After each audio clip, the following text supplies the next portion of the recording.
सरपंच का मैं ये कहना चाहता हूँ, अगर सरपंचों को ठेका ना देने की बजाय सरकार अपने पास रखना चाहती है तो सरकार उसमें ठेकेदारों से अपना हिस्सा, बिल्कुल शोषण किया जा रहा है।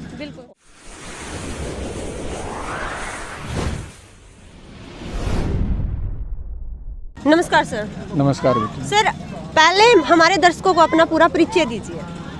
मैं सुरेंद्र कुंडू इसी गांव फरीदपुर में 8 दिसंबर 1959 को पैदा हुआ। प्राइमरी स्कूल में इधर ही पढ़ाई की। 8वीं तक दौलतपुर गया, 9वीं 10वीं मैंने दनौदा की। फिर डीएन कॉलेज में प्रेप में था, उधर से मैं नेवी में भर्ती हो गया। नेवी में 19 साल लगाए। उसके बाद आने के बाद एक्स सर्विसमैन कोटे में मैं बिजली बोर्ड में एसडीओ सेलेक्ट हो गया। उधर एज ए एक्शन रिटायर हुआ। 1 साल मैंने HERC में भी लगाया एज ए डिप्टी डायरेक्टर। उसके बाद समाज सेवा में लग गए। ये कह सकते हैं कि समाज सेवी हो आप?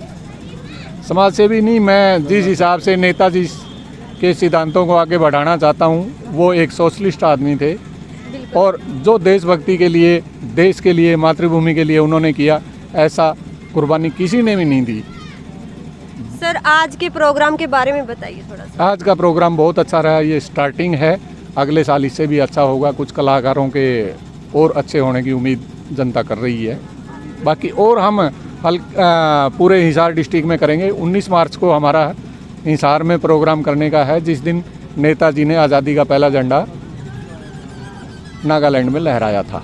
वो दिन हम हिसार में मनाएंगे और भी अच्छा करने की कोशिश करेंगे। सर जैसा कि खिलाड़ियों को देखने में आ रहा, काफी टाइम से धरना दिया हुआ है खिलाड़ियों ने दिल्ली के अंदर, सर उसके ऊपर क्या कुछ कहना चाहोगे? खिलाड़ियों के बिल्कुल शोषण किया जा रहा है और जो जिम्मेदार पदों पे जो भी आदमी बैठा है वो सरकारों के निजी या हितैषी आदमी हैं, जो सरकार का ही सिर्फ सोचते हैं, खिलाड़ियों का कुछ नहीं सोचते।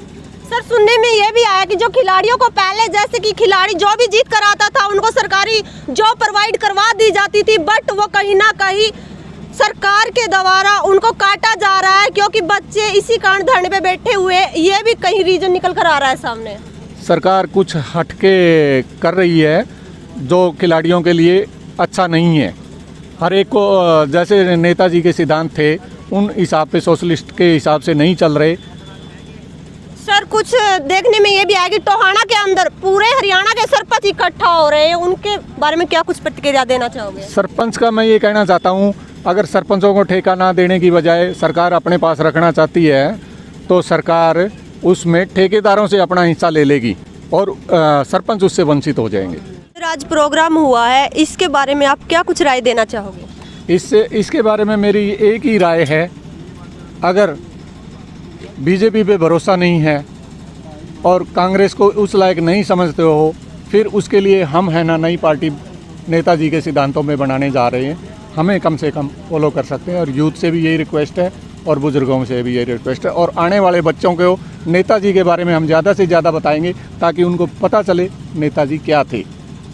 दोस्तों ये बात इन्होंने सही की, जो नेताजी सुभाष चंद्र बोस जी ने जितना कुछ किया इस देश के लिए उतना ही कम है, पर कहीं ना कहीं बच्चे क्या बड़े भी उनको भूलते जा रहे हैं। तो महेंद्र मास्टर जी भी हमारे साथ में मौजूद है, उनसे भी इस बात पर चर्चा करेंगे। नमस्कार सर। नमस्कार भाई। सर क्या कुछ कहना चाहोगे? आज क्या प्रोग्राम हुआ है? बहुत अच्छा हुआ आज का, मेरा बड़ा पसंद आया है सारा प्रोग्राम। बढ़िया, लोग भी बाग भी बढ़िया आ रहे थे और ये गवैया थी भी अच्छा। उसके सुभाष के नेता सुभाष चंद्र बोस के गाने गाए।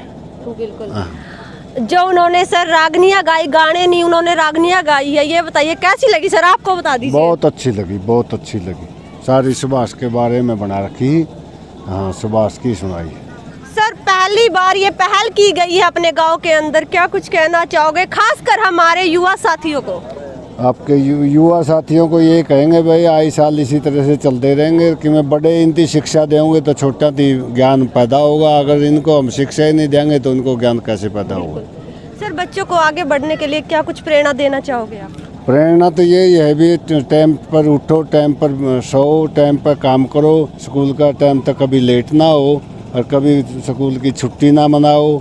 वैसे ही छुट्टी घर वाला ने बता दे मैं बीमार हो गया और फिर वो स्कूल की घंटी बाज ले, फिर वो डंडा बित्ती खेलने लायक जी। बिल्कुल। हाँ सर एक सवाल रहेगा मेरा नशे के ऊपर। नशा बहुत बुरी तरीके से फैलता जा रहा है, खासकर अपने हरियाणा के अंदर। सर उस पर क्या कुछ कहना चाहोगे आप?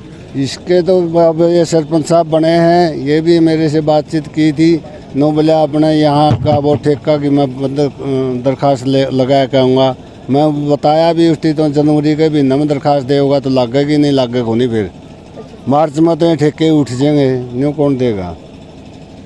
दोस्तों जैसे कि जो आज का फरीदपुर गांव के अंदर ये प्रोग्राम किया गया था, थोड़ा सा आपको बता दें, नेताजी सुभाष चंद्र बोस जी की 125वीं जयंती के उपलक्ष्य पर फरीदपुर गांव के अंदर पहली बार यह प्रोग्राम किया गया था। दोस्तों वीडियो को ज़्यादा से ज़्यादा शेयर जरूर कीजिएगा, कमेंट के माध्यम से अपनी प्रतिक्रिया जरूर दीजिएगा। फिलहाल के लिए इतना ही, नेक्स्ट वीडियो में फिर मुलाकात होगी। फिलहाल के लिए इतना ही, धन्यवाद।